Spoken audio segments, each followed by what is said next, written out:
Well, everyone, welcome to episode 2 of Talking from the Cheap Seats. I am Rumble, and I there's am my the buddy. one and only the Gazoo. That's right.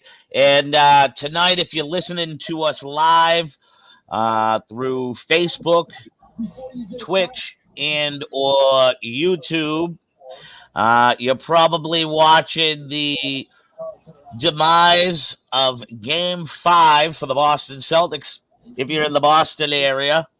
Or in the Milwaukee area, if anybody's listening out there in Wisconsin. The Celtics were up 14 in the fourth quarter and a down one. Collison is at the line right now shooting two, and they are up two. So if there's anyone live right now, you can see what we're kicking it off with. We're kicking it off with the hot topic, and that is the Boston Celtics about to blow a 14-point lead, like I said, in Game 5 on their home court. It is currently May 11th, 2022.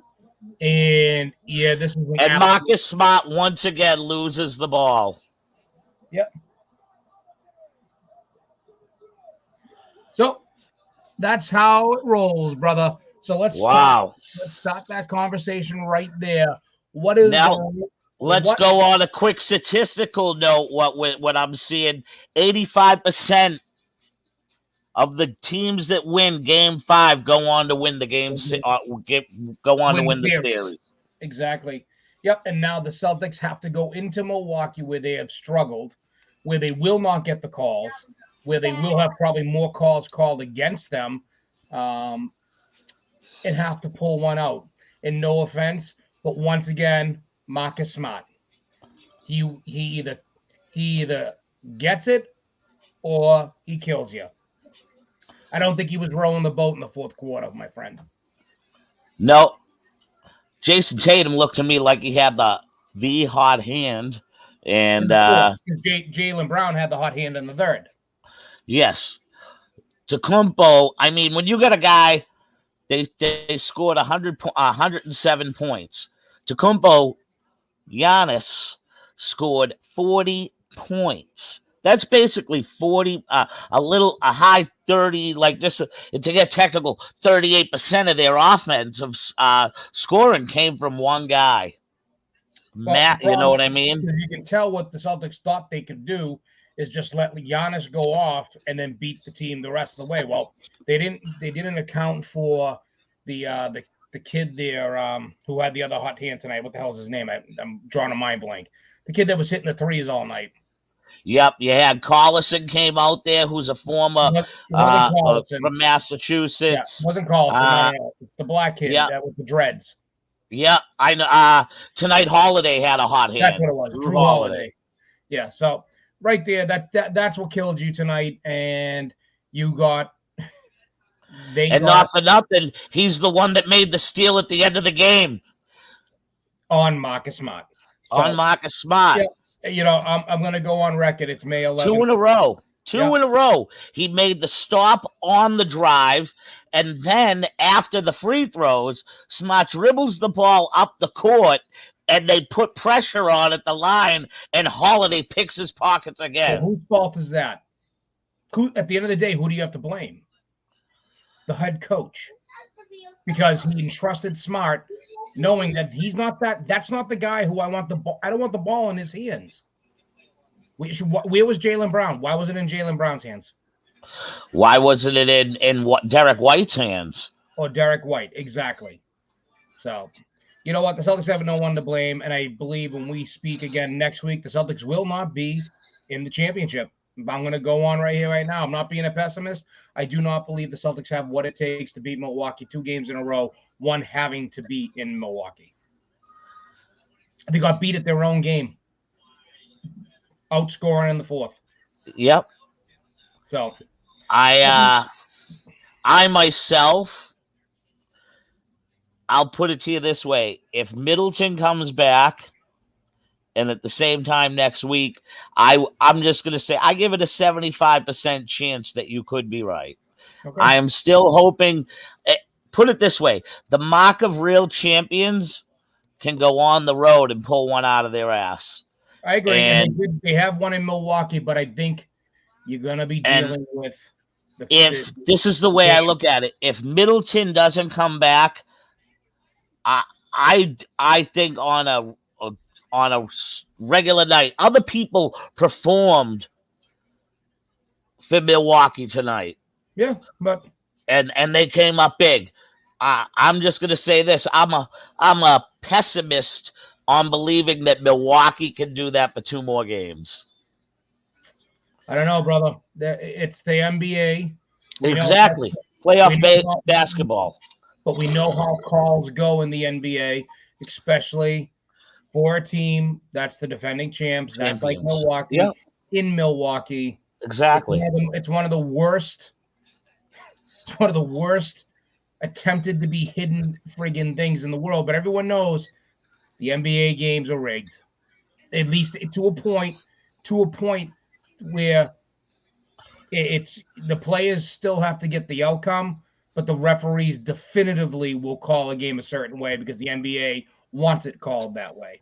I'm not I'm not gonna lie. I'm not gonna lie, and I'm gonna agree with you because I I coach high school basketball at a freshman level. I like it there. I don't really yearn to go further.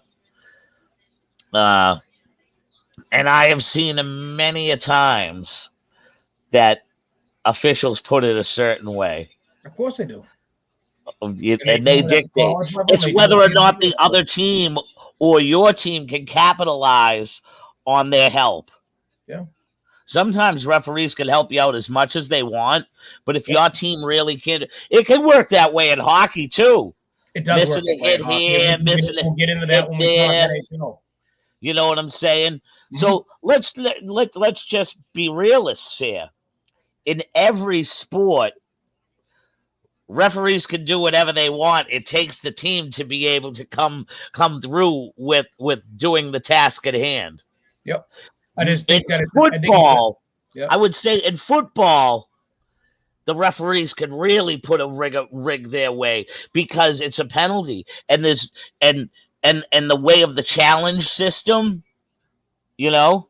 Yep. Not that we're getting off topic, but it's topic about referees and what a definite feeling that you could have coming up Game 6 in Milwaukee. And the NBA head offices thinking we need Giannis there. It's going to be a good thing for the 2-time. Yeah, Absolutely. I absolutely see it that way.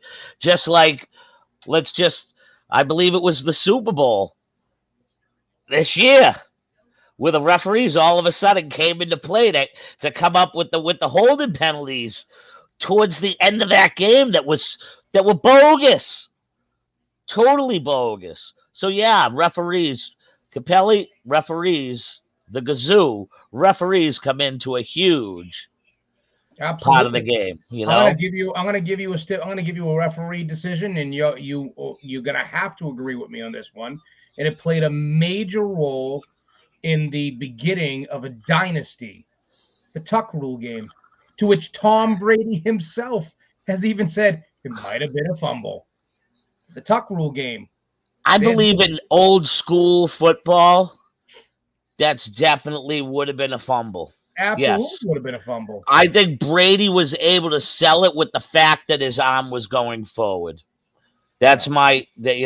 Brady's Even able to Brady has sell said that fact. it Yes. may have been a fumble, but But as a regardless, Patriots fan and Patriot loyalist, the ball of went the course, right way. I'm not a of course Raiders it fan, did. Of never course it went have the right been. way. I'm But glad the Raiders got screwed. I'm gonna give you another example of how referees can definitively, change the direction of a series. 2019 Stanley Cup Finals. You had Glenn Berube, or whatever his name is, complain about the officiating in the NHL Stanley Cup Finals. And what happened the very next game? Almost all the calls went to the St. Louis Blues. Yep.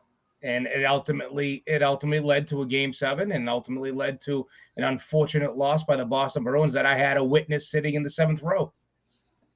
So, in the same token, There are times where referees do the right thing and put the whistles away, and that goes back to 2011. I'll use the Boston Bruins again. Game 7, Eastern Conference Championship, against the Tampa Bay Lightning. There was not a single penalty called in the game. They let the boys play. They didn't call any ticky-tacky bullshit, which Yep. probably can lead it right into probably our next topic of the NHL in the Boston Bruins, because I don't know if there's anything much else to talk about the Celtics other than Well, next they, week, if things wrap up, we give our point of view on yeah, what possibly could happen and what the outcome to the 2022-2023 Boston Celtics could look like. Maybe we could give armchair GM opinion on maybe a trade or two or a signing mm-hmm, that we'd like to see added or minused from yeah, the agreed. Boston Celtics.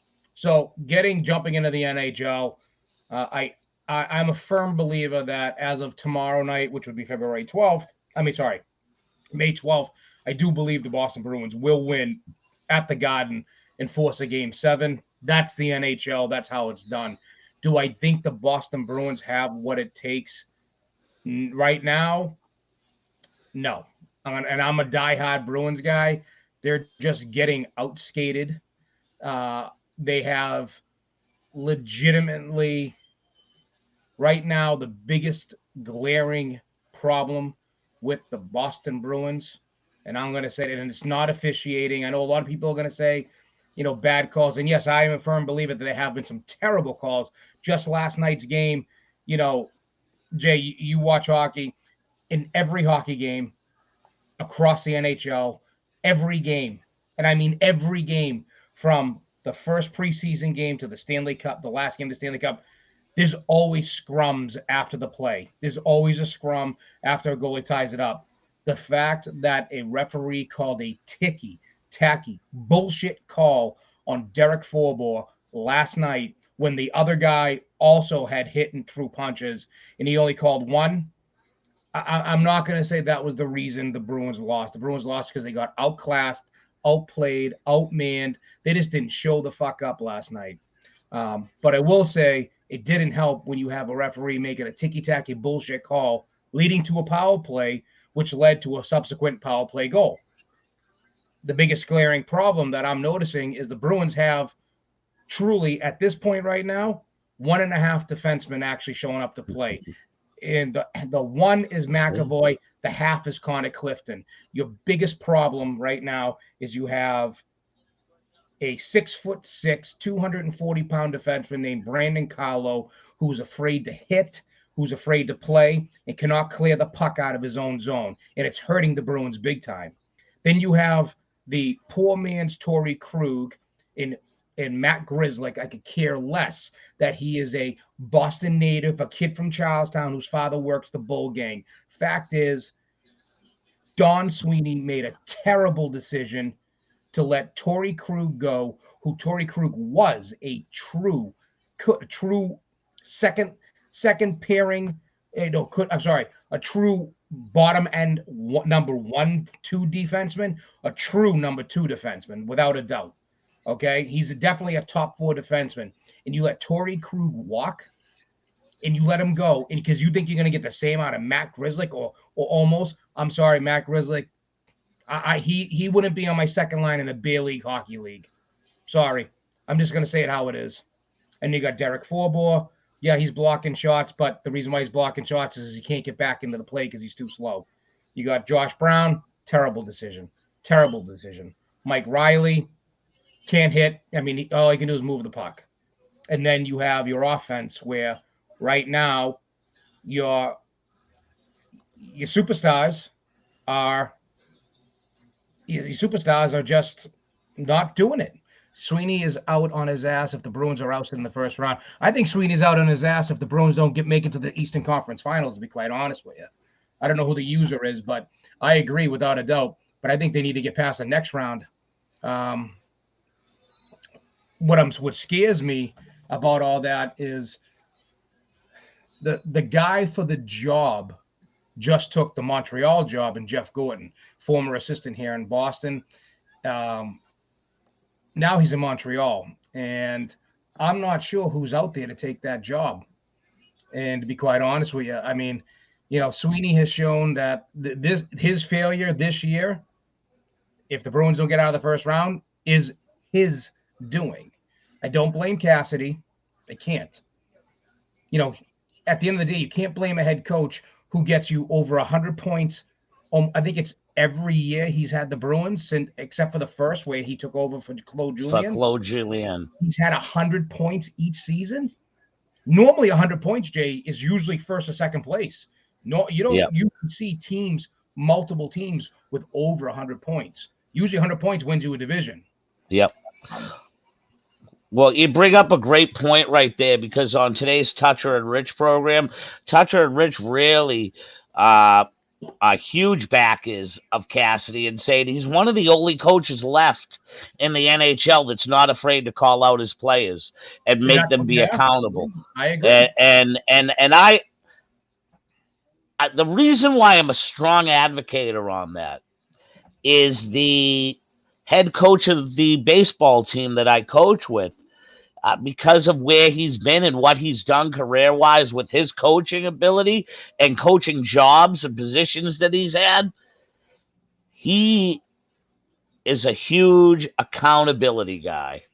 Agreed. And he calls out these young boys that, realistically, in this era have never really been coached. They've always been told their whole life that, to a certain extent, that they're all-stars. Yeah. And they and to be honest with you, a third of them are lucky that they're that advanced.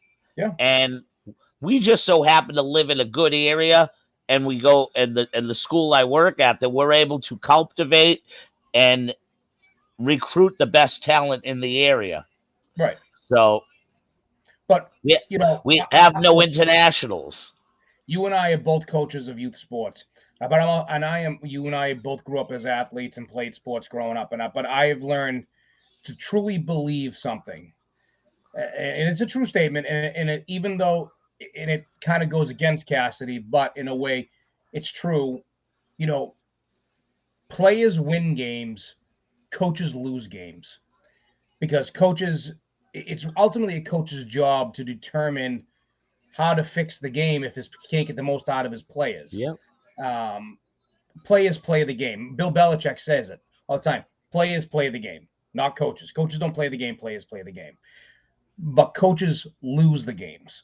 Players win them. And I won't blame Cassidy for the series. I think that at the end of the day, you can only cook with what you have. Yeah, right? I'll give my opinion in a minute. If you want to make chicken stew and all you have is beef, well, you can't make chicken stew. You can make beef stew, but you can't make chicken stew if you don't have chicken. Right? How you're trying to make chicken salad out of chicken shit. Chicken shit. Exactly. I think that the other problem is your superstars just aren't producing right now. I mean, they did, but they're not showing up in the games that they're in. Yesterday's game, they got blown out of the water because they just didn't show the fuck up. That's the problem. Like, you got to show up, and we call that competing. Yeah, I can't blame Jeremy Swayman. Yes, he did let in a soft. The first goal was a soft goal. I agree. He should have had it, but I don't blame the kid. I think that his defense is deplorable, and I think you got skaters like Eric Holla making stupid mistakes, looking like he's lost out there. Taylor Hall didn't show up last night. Pasternak and Marchand making terrible passes. I just the not winning the face-offs. I don't know what happened to Tomas Nosek last night. It looked like he got benched.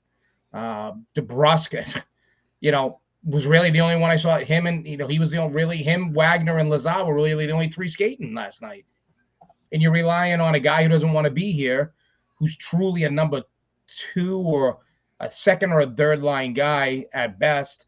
And then you're talking about a fourth line guy and a guy that played in the minors all year because he couldn't hack it. He couldn't make the NHL roster. A former NHL player couldn't make the roster, and they were your best players last night. So, Bruins need a fucking testicle check is what they need. Do they have what it takes? Yep. Talent-wise, yes, but their defense, no. Um, I just don't think, in my honest opinion, and like I said, I don't watch them all year. I don't watch them the way that I watch the Red Sox and the way that I watch the Celtics. mhm. I tune in, I know what's going on, and I'll Yeah, be all I it's right around the All-Star break. Last 25, 30 games where either A, you got to win, or B, you're fucking screwed. And I like the tempo and the play of that hockey. I feel it gets a little bit more aggressive. The scrumming that you're talking about happens a little bit more because, the team feels that life and death matter. Let's just face it. That's right. why, like, I tell all the people I see, the young people, I'm like, there is nothing like playoff hockey. No, there's nothing NHL better than it. NHL playoff hockey. I mean, it's just as good nowadays, don't get me wrong, but back in the day when the hitting went on, it was just a different animal, man. Oh, But absolutely. but still, NHL playoff hockey is great. Yep. And you and I both grew up in an era of, I'm a little older than you, so I mean, I remember the good old days in the early 80s. You probably No, do I too, remember in a that's. I ways, mean, I was watching hockey Rick then. Middleton, Brad Yeah. Park, Wayne Cashman, Yeah. Rogie Vachon as a Pete goalie, going on Peters, Harry Pete Peterson. Of Peters, course I yes. do. I remember all that. So and then you go down to the Neely days with having Craig Neely, Janney, Ally Neely, Afraidy, the Rashi- Magalias. Vladimir Rajishka, Yep. and let's not the famous reindeer of them all, Ray Bork. Yeah. Open net So Glenn Wesley. Of course I remember. yeah, Glenn Reggie Wesley. Wemlin. But Yeah. so those are my those are the days where I really habitually fought. Like my Oh, yeah. neighbor Mulligan, you know him. His family, they were crazy Bruins fans. Yeah. And I used to watch the Bruins all the time. All the time. The guy, Eddie Holland, the house next door, Eddie is a lifetime Habs fan. And the nights of the Bruins Canadian games back in the 80s, even leading up into the 70s, he used to put the the Canadian flag to get us all going in the neighborhood. And that's how we knew it was Bruins Canadians that night. Right. You know what I mean? Yep. But just my bird's eye view of saying I've watched the past 30 games, 2 or more periods, okay? Yep. I think their defense lacks depth, without a doubt. Yep. I thought the trade they made to get this defenseman was going to work out a lot better than it did. I reading into him, I see why they let him go, because these European guys are soft as tissue. That's the European game. Yeah, I understand that. European game's all finesse. Yep. And he's a defenseman. You know what I'm saying? Like, and I would have loved to have seen this team get back Chara just for the playoff run. Chara had a good, you could have had Chara out there for at least a couple of shifts per, just to have his legs out there. He had a decent little year with the New York Islanders. Yeah, you just said it. His legs. You know, he had no legs. Yeah. At one point, they had him on long-term IR because they didn't want to play him. I understand that. He can't go. For a quick for the playoff run, he wouldn't have been bad depth added in. I'm not talking first line depth. I'm just talking here or there. They have, and then another thing, I think that the team has relied on the perfection line for far too long. Well, let me go back. You got to go back because they broke the perfection line up, and then they went understandable. But when they put the perfection line back the other night, it was the catalyst that won the game. Yes. But But what I mean by that is I really don't believe that we've had a strong two line in a couple of years. well, I, that's the be- I downside. believe I believe that it's yes. I believe Yeah. it's lacked on the two side. The two I side. liked I liked the combination of Krejci with Hall last year. I Me really too. did. Me too. And I really enjoyed that combination. you just And didn't say I enough. know that I'm not a like I said, I'm not a like, oh my God, like I'm not as much as I was into the Bruins, but I can say that, in my honest opinion, just from looking, they really didn't try to do much No. to fill that spot for Hall. So No. all the Hall haters out there, It's I not mean, Hall. I don't. I say. I no, think. I know that. I'm Hall. just saying for the Hall haters out there, Yeah. what did they really do to help the poor guy out? I And understand they yeah. put Pasternak with him for compensation, And but then when you did that, well, look what happens. You got yeah, 60. You got a total. You got a season. First year with the Bruins, he had 61 points. That's a phenomenal first year. You know what? Everyone's like, "Oh, I want Taylor Hall to be the number one draft pick that he is." Well, do you ever think maybe Taylor Hall, same as Tyler Seguin, neither one of them? Nobody is Connor McDavid. Nobody yeah, is Sidney Crosby. Okay, Taylor Hall is the type of player that you put him around good players and you're going to get the most out of him, like a yeah. lot of other NHL players.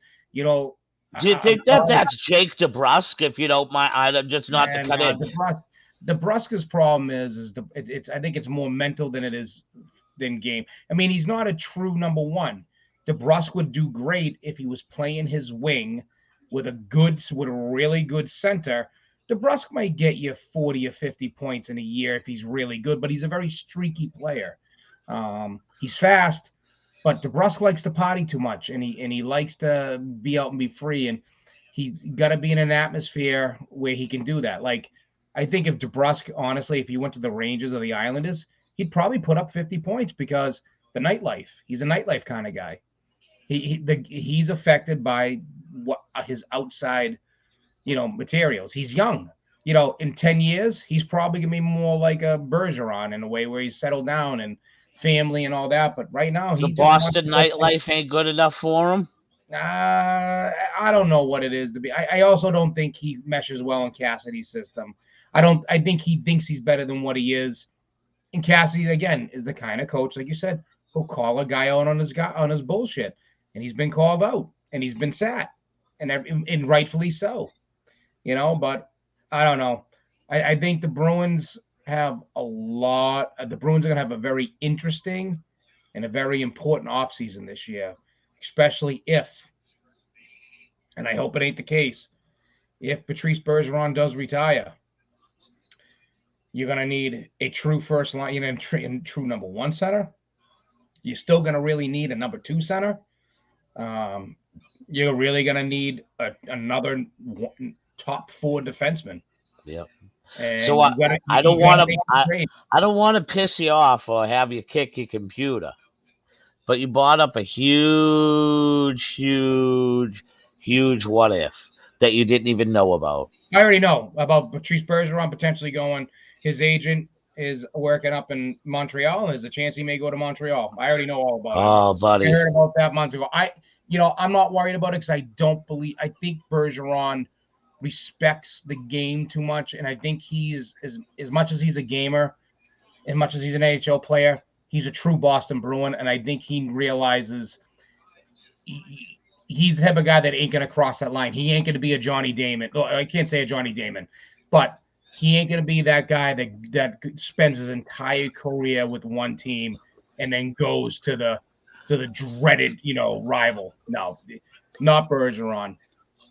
I just don't see it. They got the number one. They got the number one overall pick of the draft this year.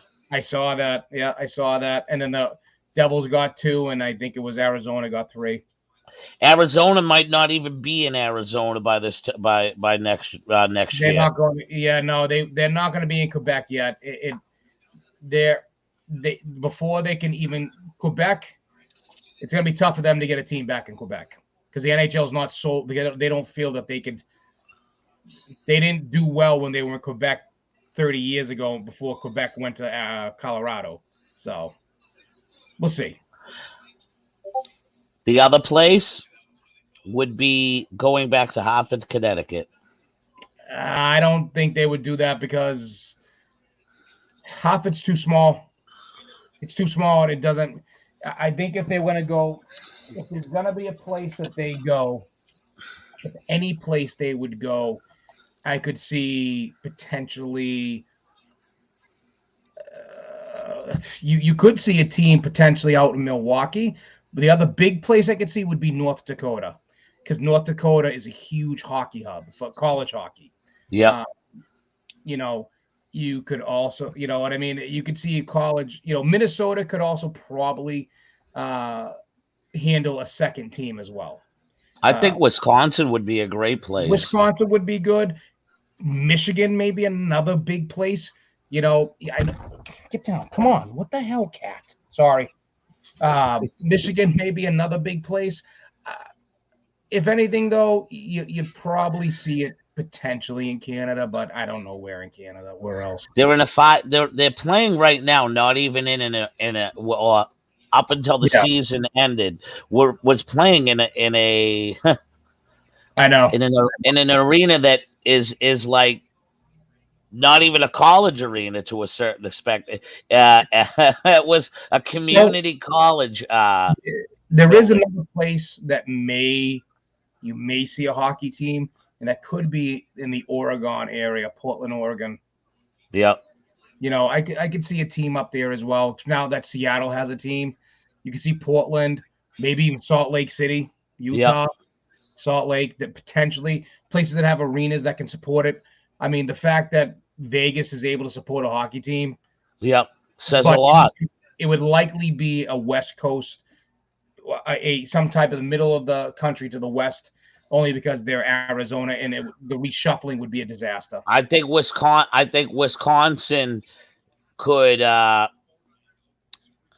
think Wisconsin could do rather well. Wisconsin could, but I definitely. You put it in Milwaukee, I think it would do rather well. Yeah, because Wisconsin's their college hockey. It's cold. Yeah. I think they could. I think they could draw. I think they could draw better than what Arizona does. Than putting 3,000 to 4,000. You know what I'm saying?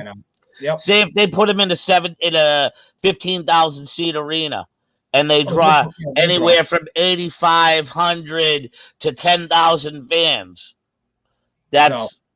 I look at that as the owner, if he was to move it there, being a success. And I don't think asking for 8,500 fans, getting 2/3 of the place filled, I think they could do that in Milwaukee, Wisconsin. Just on the pure fact alone that it's new. And people who are there that are hockey fans would just come out to see whoever Milwaukee is theoretically playing. Yeah. The allure, the luster. It could be. I mean, Quebec would really be the only place in Canada, but I just don't see it being Quebec again. I definitely see it, probably something new. They're not going to try to rehash what's there. But again, like some of the big cities, Portland, like you said, Milwaukee, maybe another place in Detroit, not Detroit, but Michigan, the Dakotas, somewhere over there. But we'll see. What about Saskatchewan? It depends on how big and can they, are they going to get the draw? Winnipeg does. Winnipeg's a big city, though, right? Yeah. Yeah, so, I mean, but those cities really have nothing else. That's the thing. So, but regardless, I guess that's my hockey take. And then I don't think there's really much else to talk about. I think again, when we talk next week, we'll either analyze the Bruins for what happened or discuss the next, who they're playing in the next round. Sounds good to me. So why don't we go to baseball next? Because, just I want to point out, since we last talked, they lost 5 in a row before winning. But how are they, if you don't mind me asking, how are they losing that 5 in a row? You tell me. I can tell you this, that their starting pitching isn't the worst in Major League Baseball like it has been in the past. I know that. It's the hitting. Yeah. If they're I dribbling I shits. want to bring this up. When you only have JD Martinez, Xander Bogaerts, and Rafael Devers averaging over 280 in average, while the rest of the guys are basically hitting their. When Jackie Bradley Jr. is the fifth best average hitter in the everyday lineup, and that is a 204 batting average, you know something is up. Well, you can blame number one, blame, and first and foremost, you blame management, the ownership, because I think they have completely forgotten that they own the Boston Red Sox. Secondly, you got to blame the general manager for the terrible decisions that he's made. Like Trevor Story was a terrible decision. Terrible. He was signed simply to say, oh, look, we signed somebody, a guy who didn't even want to be here. You go and sign to give him 140 million. Terrible. Third, I'll go back to it. They were already talking about trading Xander Bogaerts, the St. Louis Cardinals. That terrible. Again, I said this last week. Terrible. You know what? I hope it does blow up. As much as I'm a Red Sox fan, I hope it blows up, and I hope. And you know what? I mean, if I was a fan, and it won't happen, but I wish I could lead a revolt against management in that team because I think they're terrible. I think they're the reason why the Red Sox are where they are. I can't blame Alex Cora. I mean, he's a proven winner, but he's got a terrible hitting coach. I mean, why hasn't this guy been fired yet? I fucking hired David Ortiz. I don't give a fuck. Just get rid of this guy. Yeah, he's a no name. I don't even think I don't even think the guy's ever played Major League Baseball. Yep. The Red Sox problem is they're too deep into the analytics of Moneyball, and they think the analytics. I think too many. I mean, it's in every sport, but it's just I'm tired of it, and I'm tired of. All right. I'm So I'm tired. going to go at it this way. 2/3, half of their infield is hitting while the other half ain't producing. Right. Trevor Story, I'm not going to give my analyst. I'm not going to give you a full out analyzation of Trevor Story until the year's end, and I'm going to tell you why. Okay, I'm Main listening. number one, it's an easy cop out when you can say he's from the National League, but he's from the National League. Number two, I think the most important thing that we're overlooking and we're not analyzing enough of. It's hard to come into Boston, especially with the way that sports talk and the fans are here. And knowing that, and he's realistically come here to feel uncomfortable. Because let's face it, the biggest question asked, and he knows, is that Xander Bogaerts, who's been here his whole career, either A, could he stay, or B, like the song is, could he go now? And I think that it's already hard enough to play in Boston. Yeah. Okay. Then why sign here? 140 million reasons why. He's And signing here. I'll be honest with you, I don't believe that there was many other people barking up his tree. No, they And want. I believe, and listen, I agree with you. I believe it was management saying to fans, look, we signed a high profile person. So But you know the hold story on. on him, right? Yeah. He wanted to go to the Rangers. Yeah. And he didn't get signed until halfway through spring training because nobody wanted him. The Yankees were talking to him, and then the Red Sox jumped in and said, no, we're going to sign him. Yep.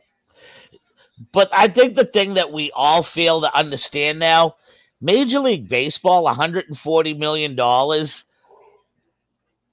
ain't really that much no more.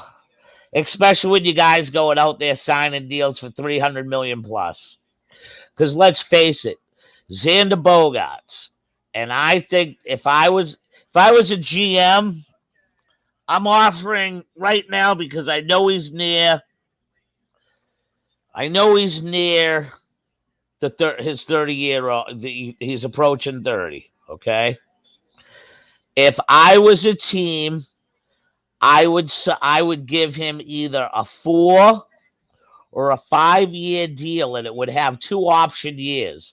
So it would either at worst turn into 5 or 6 years.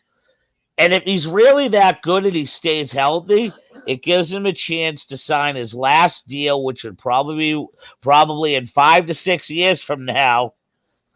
The money he's making per year, the We talked average about this last week, salary will be up there. but Yeah, I'm talking about Bogey. I right. believe, I know and that. this is me. I would offer him right now 5 years, and I would give him to stay here for 5 years anywhere between 175 million and $200 million in a contract. You're not going to And keep him. what? That's not dude, Jay. You realize that Trevor Story is making $35 million I'd a give I'd year. give I'd give Bogarts 40 million. You're going to tell me Bogarts is only worth $5 million more? I grant that. Don't get me wrong. I think they're all overpaid, but you would never. He's going to laugh you out the door. His market value is double that. He's not getting $60 million a year, pal. He's gonna get somewhere. He's gonna get 45 to 50 somewhere, brother. You think so? Absolutely. I think he's getting the He's only gonna go to money St. he's going to Louis. get. He's gonna go to St. Louis. They're probably gonna sign him to probably a 6-year deal worth probably average annual salary probably $40 to $45 million. At least 44. I'd say close to $45 million a year. So what I'm going to do right now, because I believe the contract he's going to look to get is Carlos Correa money. He's gonna want an 8 to 10 year deal. Of course he is. They all want that. I think nowadays, especially if you look at the past few big contracts that they've had over this year, coming into this year, the contracts are really 6 and 8 years. I don't think you're going to see 10-year deals anymore. Because then you can. So he was 26 years old. I just want to know.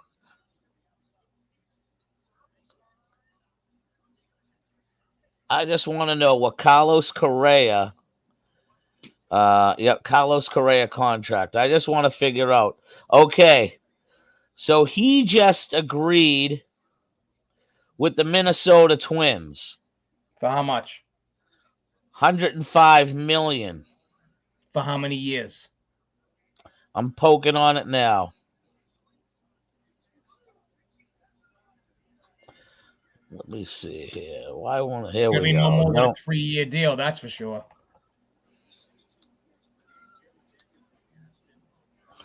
Let me get down the page here. Carlos Correa contract. Yeah, he signed a 3-year. 3-year deal at 105 million. So yep. That tells you. That's what I'm saying. Listen, and this is just the thing nowadays, and hear me out. You're going to see shorter deals in sports for bigger money, and I'm going to tell you why this works out. Okay, I agree with that. You don't have to tell. I agree. That's what I think.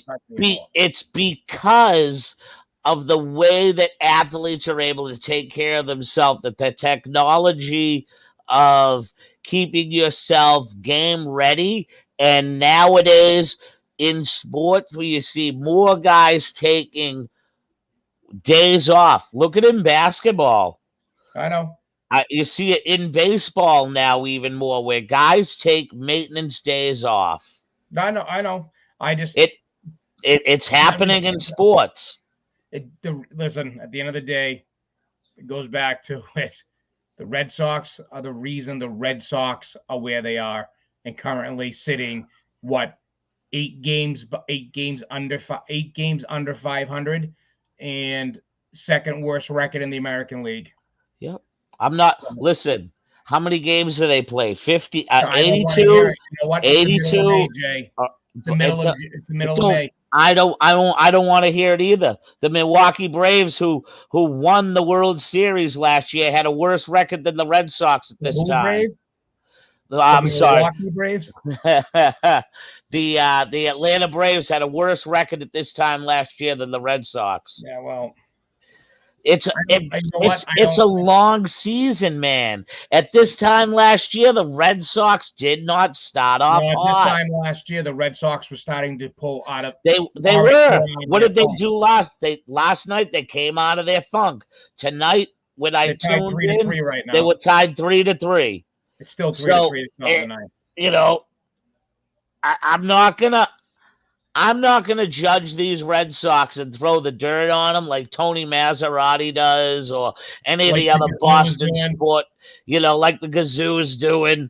Like, if they're, I honestly believe, even if they're 10 games under 500 at the All Star break, if they do the right thing, You're nuts. there's no reason why they still can't come back. I Buddy, this don't ain't think more than the magic, Yankees, the magic, Yankees shit themselves the last couple of years at the end. I think it's the teams that start off hot. Maybe not 10 games, but if they're 5 games under 500 and the rest of the East is beating the crap out of each other and the Not the other Toronto teams are Blue only Jays, my two, friend. 3 games. 2-3 games over 500. I think if the Blue Jays and the Yankees and the Rays and then you got the Rays beating up on Toronto, I think if you get those matchups and you can get these guys to pin off on each other, so it leaves somebody lying in the dusk, I don't see. I'm not gonna say that. I don't believe the bats are gonna stay this shitty. All That's right. my honest No, I'll opinion. tell you what. Their pitching. There's nothing wrong with what's going on with the starting pitching. They're only going to get stronger with Sale and Paxton coming back because that means you can use Whitlock and the other young kid the right way. And how's that? They, How would you use Whitlock? Whitlock How would you use and him? and You then guys you really got have to put Sale Whitlock. back in the starting rotation? No. No, I don't think Chris Sale's going back to the start rotation. There's been You know a where lot of talk. I would put Chris Sale? On the trading block and get rid of him. Nobody's taking Chris Sale at his I know contract price. That. But anyways, I think Chris Sale is going to where he began his career. In the bullpen, yeah. Yep. Where he belongs. So Sale's going to the bullpen, buddy. I'm gonna transition us off. I'll tell you what, let's reconvene with the Red Sox next week in baseball because I posed to you two questions last week about the New England Patriots. And I want to see what your thoughts were. So let me just finish on the baseball aspect. All right. And hear me out. Yep. If the Red Sox batting lineup is not doing what it should be doing by second to third week of June, you will see the call-ups of Tristan Cassis and Duran will stay up full time. We'll see. Dahlbeck is away, my friend. Yep. Dahlbeck. I'd rather see the young guys come up and struggle with the young guys and get their reps, which I don't think is going to happen. I think the young guys are going to come up and prove. I think Kiki Hernandez was lightning in a bottle. I think he's watching the Red Sox until I think he's a 235 hitter that can play solid defense for you. If you're going to pick a solid 235 hitter, Verdugo needs to hit 275, but you need to put someone in the outfield other than JD Drew, because I believe Drew playing in a position such as the outfield, it beats him up a little bit more to do what we pay him to do, and that's hit the ball. So with that being said,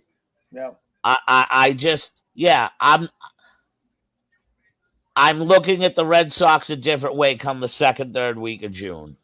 All right. Tell you what, remember this conversation, because I hope I'm wrong, but we'll see. We will see.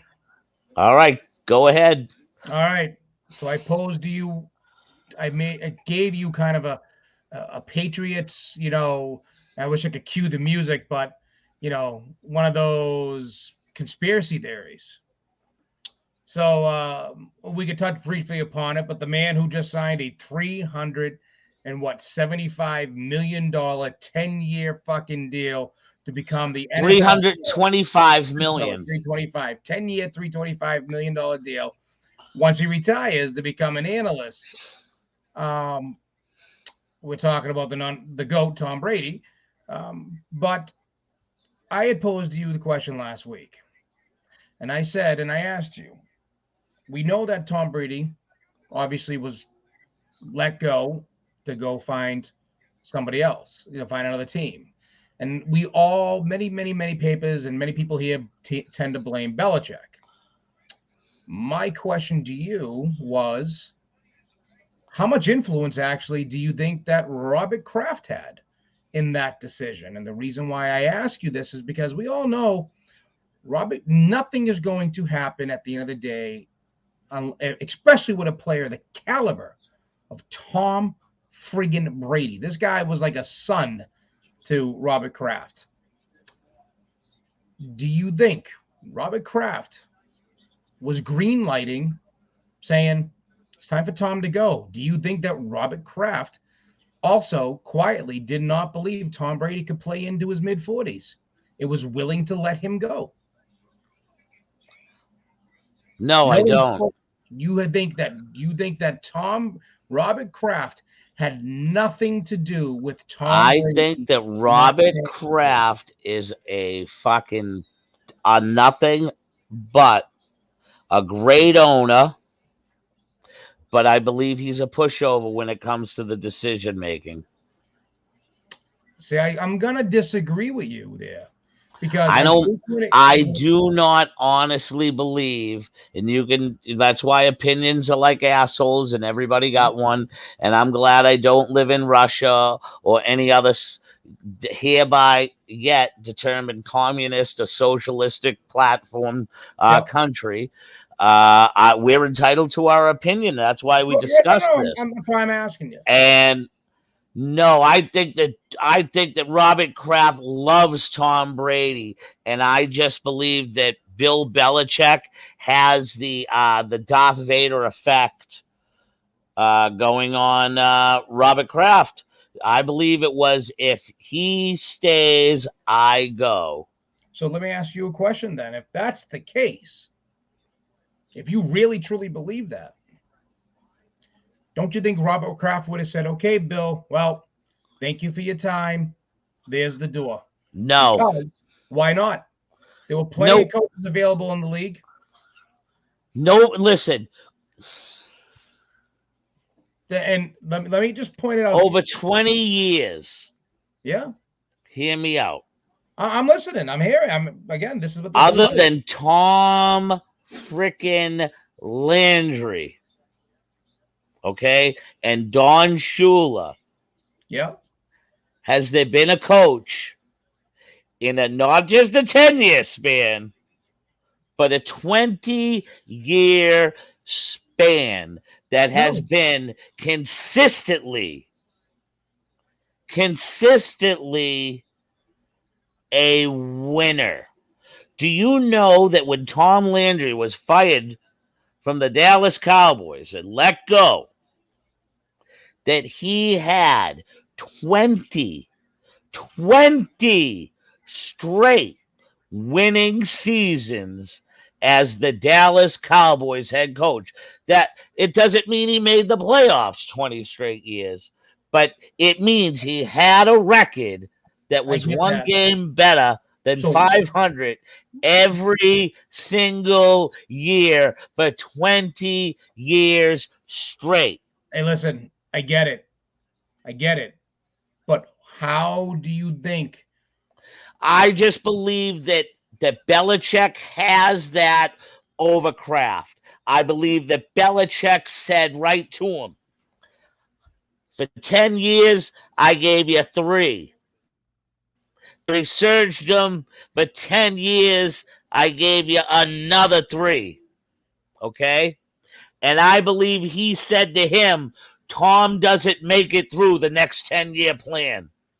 So if you want me to give you a 10-year plan, You need to let me get somebody in there that's going to be around for 5 to 10 years, not just what ifs for the next year, 2 years, or 3 years. Then you're talking about to get to that 10-year plan, grooming a whole nother guy. It's not the same to sit on the bench and watch what he does and write what he does. And Tom wipes his fucking ass 6 times a day with really good Kleenex tissue, and then he drinks a fucking grass drink. That don't make you an NFL quarterback. The NFL doesn't have a legit minor league system where the young up and comer can stay healthy, throw legit passes against people who want to take his head off. You don't get those reps in practice no more.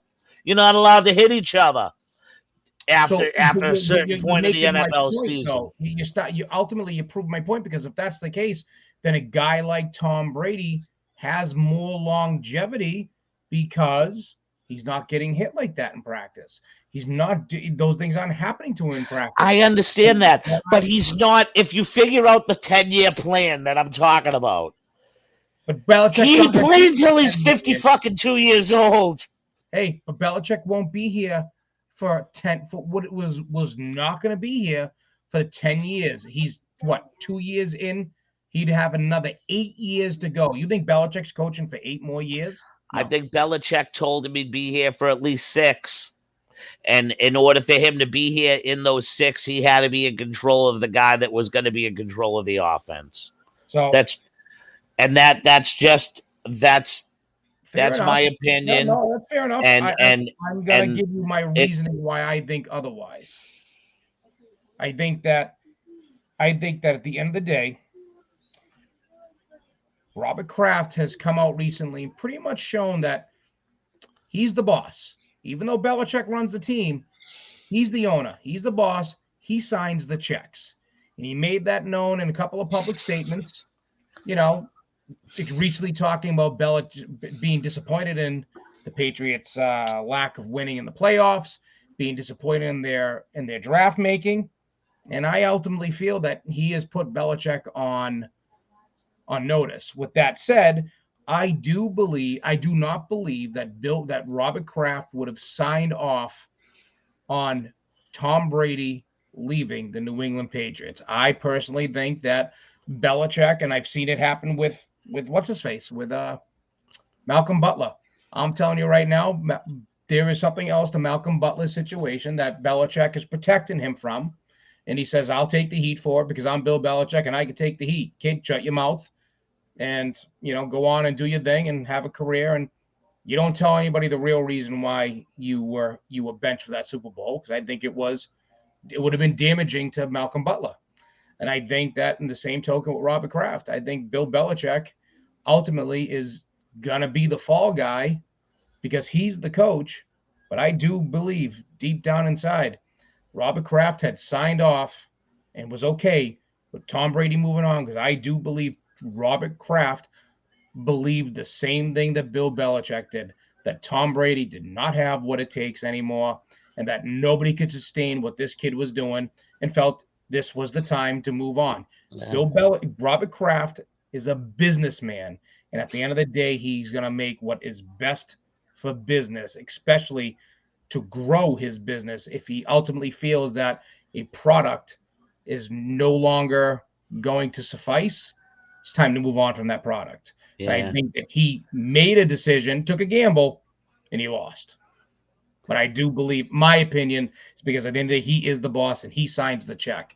And he could damn well tell Bill Belichick, Bill, that's Tom fucking Brady. That's 6 Super Bowls right there. He's got a few more in him. And that's my opinion. And like you said, he's soft as a bowl of ice cream. He's too nice of a guy, Robert Kraft. I'm sorry. I believe he's a nice guy. But he's a millionaire for a reason, my friend. And he's a successful businessman for a reason. And let me tell you, if Bill Belichick doesn't get to the playoffs this year, you think that man who's a bowl of ice cream and a soft guy, okay, Bill, we'll give it no, Bill Belichick will be gone. And Sean Payton will be walking through that door. Well, Facebook user Yeah. wrote a paragraph and agrees with you. I don't. I agree with you to a certain extent, but I don't believe the Kraft. I believe that Bill Belichick, in some way, shape, or form, has convinced uh, Robert Kraft Jedi mind trick ways. That's just Hey, if Bill Belichick's Darth Vader, Robert Kraft is the Emperor. Remember that. yeah. I get you. Luke I'm just Skywalker Luke Skywalker may have been Obi-Wan Kenobi, not Obi-Wan Kenobi, fucking Luke Skywalker. But if Belichick is Darth Vader still had a boss, and his name was the Emperor, and that guy's Robert Kraft. yeah. So Yeah, I just another I just you very rarely hear any chatter from Robert and or Jonathan. That's there's a why reason for that, though. yeah, I know there's a reason for everything. I get Yeah, that. but You know what I mean? that's because I think that you got a guy like Bill Belichick who can says, "I'm Bill, I can take it." I think he built. I think this is where I think Bill Belichick is a narcissist in a way, because I think he enjoys that confrontation with the way he treats the media, and the way that it's kind of like, I'll take it on. I'm Bill Belichick, because ultimately, you know, if you're being talked about, you're generating news, whether it's Yeah, good or bad. yeah. Tony Gener- Rumble said the same thing. huh? Tony Rumble said the same thing. Whether it's good or bad, if you're being talked about, you're being Exactly. talked about. Yeah, And yeah. you know what? And it's that mentality of, you know, I'm the guy that runs the show. I'm the guy that you see on TV. Let me be the fall guy. Let them talk about me. You guys stay in the back. Let me handle it. There's got, it's kind of that good cop, bad cop mentality. Yeah. And Belichick I think, has always had, Listen, I will say this. Robert Kraft is without a doubt one of the best owners in the NFL. He lets Bill Belichick do Bill his Belichick. job. Yeah, he lets Bill Belichick do Bill Belichick. So yeah, exactly. He lets him do his job. That's probably why we don't hear much from him. So maybe when a person like me does hear from him, I just believe it. Like the speech he gave or whatever when he talks to me, I just think sometimes he just talks to the media, so the media is appeased that you can tell he's listening. No, You know? again, it's a business, and you don't become the most successful NFL franchise in the last 20 years, and then just let it fall off. But Yeah. you make business moves. Look at Vince McMahon. Yeah. Not to Well, bring up wrestling, but let's just hope that it doesn't fall off the face of God's green earth, because right no, now, Bill I mean, Belichick, you know what he's leaning towards, and what a lot of the top guys like Tommy Curran, especially. I listen to the Patriots podcast with Tommy Curran every so often, and Curran's usually really right. He's on a lot of his stuff. Paul Perillo of Sunshine of the Sunshine Report, who's another Patriots special uh, journalist. Everybody's in the belief right now that Belichick is trying to firm up one Matt Patricia.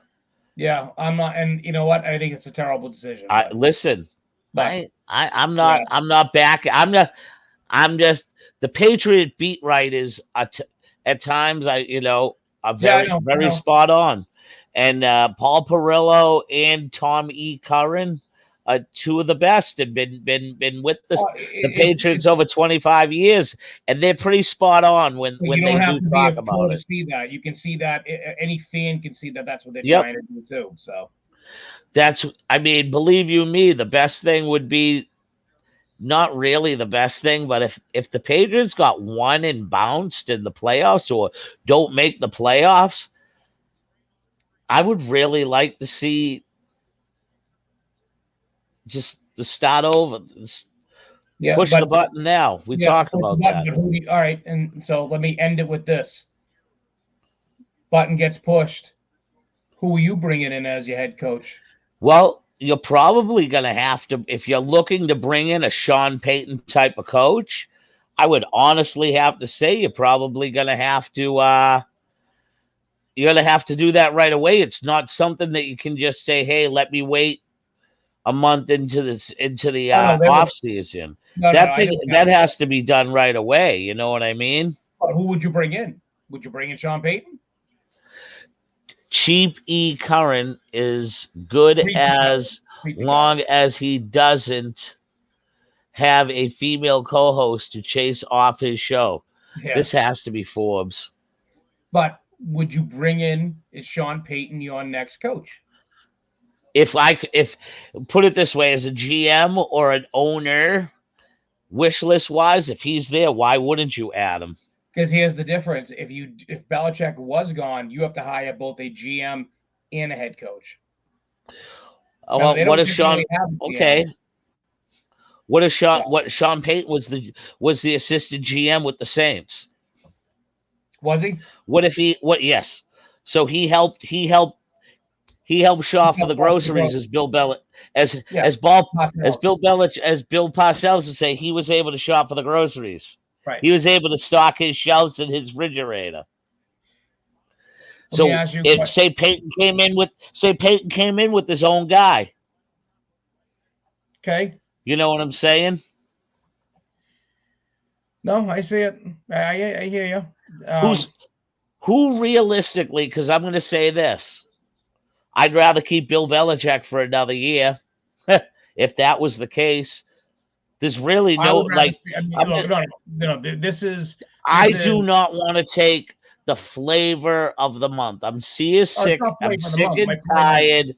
You know what I mean? Hear me out. I'm sick and tired of seeing the guy who's the really great offensive coordinator come and coach and then flop, or the defensive coordinator that comes and coaches and flops. If you don't know what it's like to be the head football coach at some certain level before you become an NFL head coach, it makes it very difficult. well, how are It's you going to become an NFL head coach it if you don't do it and well fail? it, nowadays it's different. You How's it different?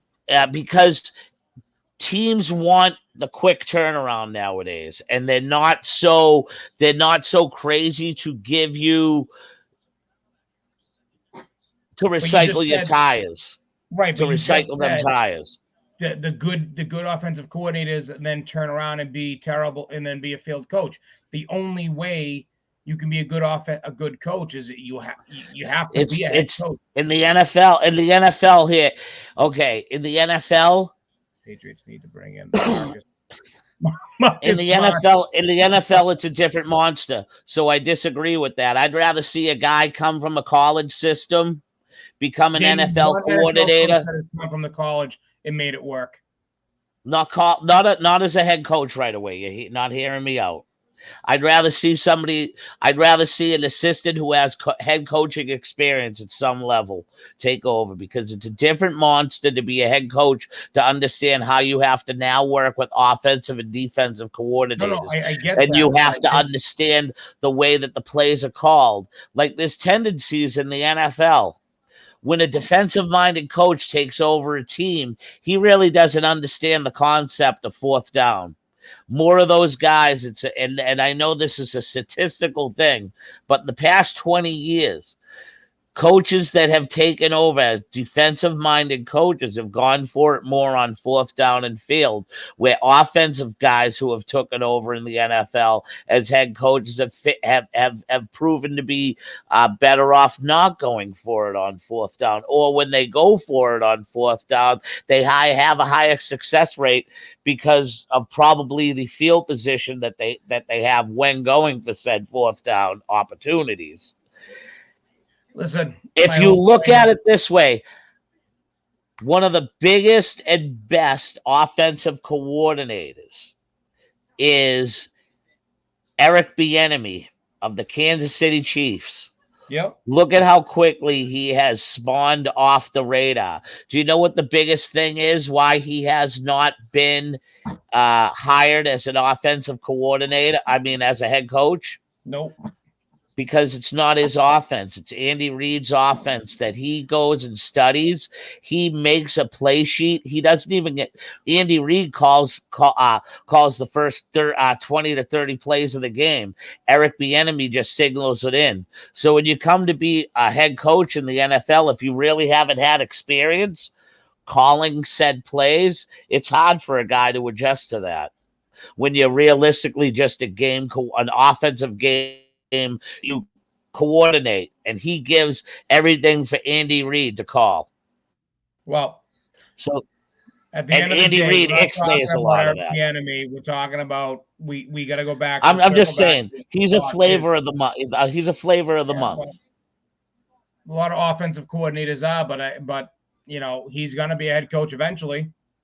Who's the most And successful coach right now besides Bill Belichick that isn't a recycled tread up that in isn't Buffalo? like, huh? The Buffalo head coach You would coached think in college most, before. he's the most successful head coach. He's probably the most success. He's probably a coach right now in the past. I'd say the Bills head All right. coach. Can you Uh, stop right there for a second? Can you tell Sticky other than Fingers that Andy Reid. there's no talking pinstripes here, buddy? Fuck out of here, talking pinstripes. We ain't talking pinstripes. You want to talk pinstripes? Go go take your bottom lip, pull it over your head, and swallow. You pencil neck geek. Oh Jesus! Listen, the question was, if the red button was hit, who would you hire? I say, you bring in Sean Payton. If Sean Payton was to be hired, he has to be hired right away. It's something Absolutely. you can't. It's something It's something you can't think about doing, because let's just face it. Say a team like the Minnesota Vikings is out of it. You don't think the Minnesota Vikings are going to call up a guy like Sean Payton Yeah, and but if see you're for him to Sean come there? Payton, let me ask you a How do you question. know How do you know the Patriots are going to give it up? You No, got no, to. You no. have to Jay, gamble we're on talking that hypotheticals situation. here, Jay. Let's get back to planet Earth here. We're talking hypotheticals. Hypothetical. If we It's not hit the red hypothetical. button, right? We're saying me and you are the armchair. We're the armchair Robert I Kraft. would get Sean And we Payton, but it has to be done at the right time. The exactly. Patriots would have to already know. The Patriots would have to know that Bill Belichick is done. That right when the The season point is wraps up, it's done. he I'm gets saying Bill fired, Belichick is done. He's gone. and It's nobody done.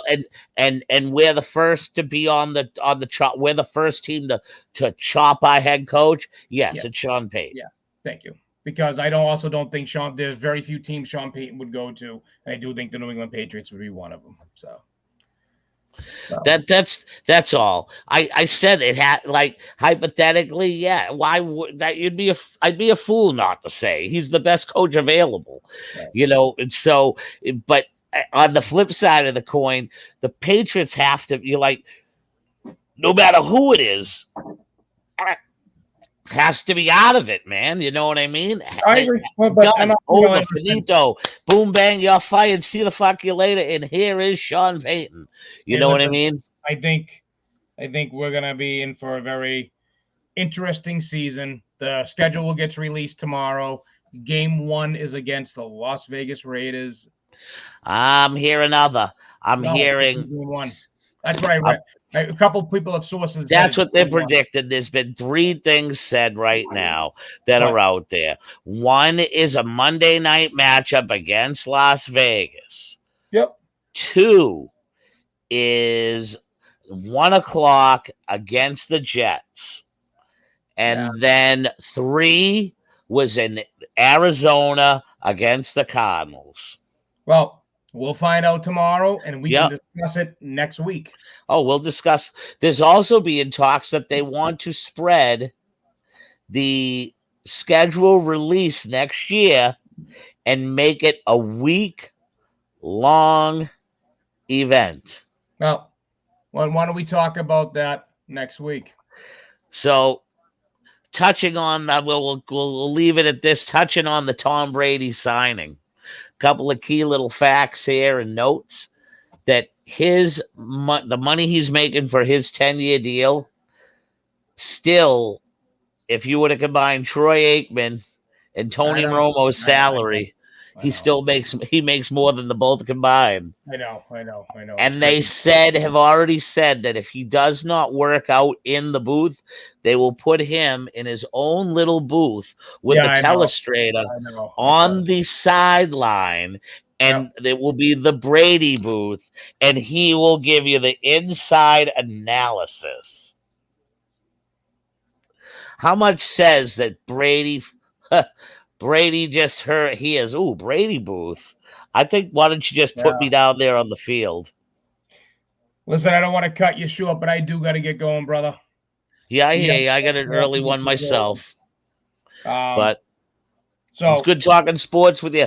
We should have listen. I've just had a hard time connecting with the dude. I'm okay. giving him access to the studio actually, so this could all, by the time comes next week, he'll have Okay. both episodes uploaded on Spotify. But at the time right now, man, you can share it personally on your Facebook so your friends can I find am. out and listen to it, and send them to the YouTube I channel to will. listen live. Have them subscribe to the YouTube channel. And the reason why I say this, because brother, if we get enough people YouTubing, I know. I we know. get some cha-chinging. I So know. let's push the YouTube, the Gorilla Position Network. And the Gorilla Position Network, the gorilla is everywhere. That is entertainment. You can hear talking from the cheap seats with Rumble and the Gazoo. You can hear the roundtable conversation of Jason Rumble and Du Bois as we talk wrestling.